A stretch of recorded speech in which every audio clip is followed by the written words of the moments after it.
பிரியாணி குண்டான அடுப்புல வச்சுட்டோம் பாருங்க மக்களே. எண்ணெய் ஊத்திக்கலாம், சுத்தமான கடலை எண்ணெய் பாருங்க. அடுப்பு காஞ்சோடனே எண்ணெயை ஊத்திக்கலாம். ஓகேவாடா? எண்ணெய் இருக்குது, வேற என்ன இருக்குதா? ஊத்திக்கோ பாருங்க மக்களே, சுத்தமான கடலை எண்ணெய் ஊத்தியாச்சு. மக்களே பட்டை லவங்கம் எல்லாம் போட்டுடலாம். பாருங்க மக்களே, பாருங்க போட்டுக்கலாம். வரேன் பட்டை லவங்கம் போட்டாச்சு. அது வந்து வெங்காயம் போடுங்க போடுமா போடுறோம். பாருங்க மக்களே, அப்படியே நல்லா வெங்காயம் வந்து சோறு அளவுக்கு கிண்டணும். கோல்டன் நிலத்துல இருக்கணும்.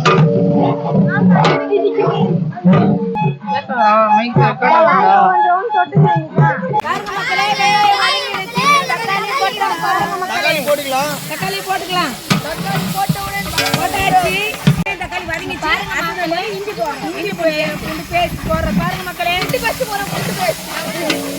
இஞ்சி பூண்டு பேஸ்ட் போட்டாச்சு.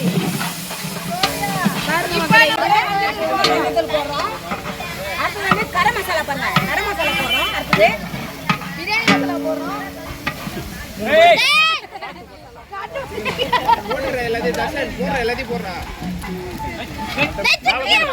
இது மட்டன் மசாலா, 2 மட்டன் மசாலா போடுறோம். அடுத்தது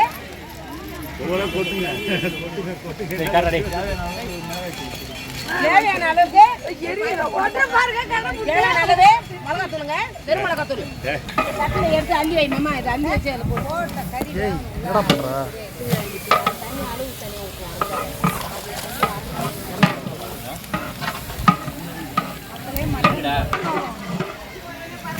வர்றாரு, தெரிக்க விட போறாரு, கதற விட போறாரு, சதற விட போறாரு. பாத்திரா வர்றாரு, வேற சொல்லிட்டு போறாரு, கைட்ல விட போறாரு, கதற விட போறாரு. சேல போன விடுறோம், கதற விடுறோம், தெரிக்க விடுறோம்.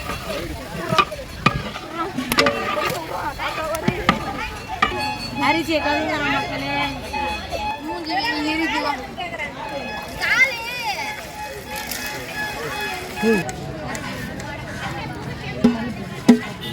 அரிசி 2 வாளி போட்டுக்கிறோம். அதனால தண்ணி 3 வாளி ஊத்திக்கணும்.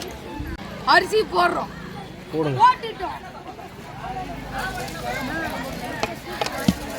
போட்டுட்டோம். நல்லா கிண்டி விட்டுறலாம். கிண்டிடலாம். எலுமிச்சை பழத்தை புளிறோம். பிரியாணி ரெடி ஆயிடுச்சு. இப்ப நெய்யை இப்ப ஊத்திட்டு தம் போட்டுடலாம். பாருங்க மக்களே, பாருங்க மக்களே, என்ன சொல்ற காசி? பாருங்க மக்களே,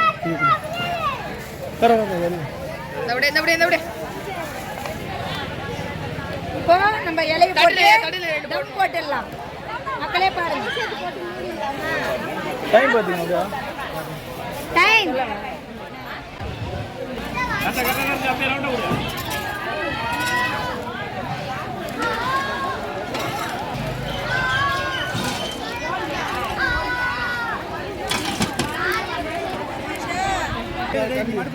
ரெடி.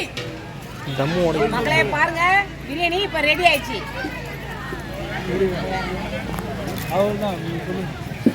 அப்பள மாதிரி பொரிஞ்ச இலைய பாத்தீங்களா? செமையா இந்த வாழை இலையோட சாரெல்லாம் அந்த பிரியாணில போயிடுச்சு. செமையா இருக்கு பாருங்க. இப்ப மேல நெய் வாங்க மக்களே, சாப்பிட்டு பார்க்கலாம். மேல வேணும் போறோம்.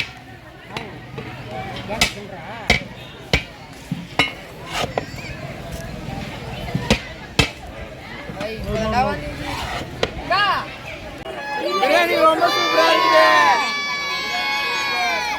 எல்லாரும் வாங்க சாப்பிடலாம். Like, share, comment.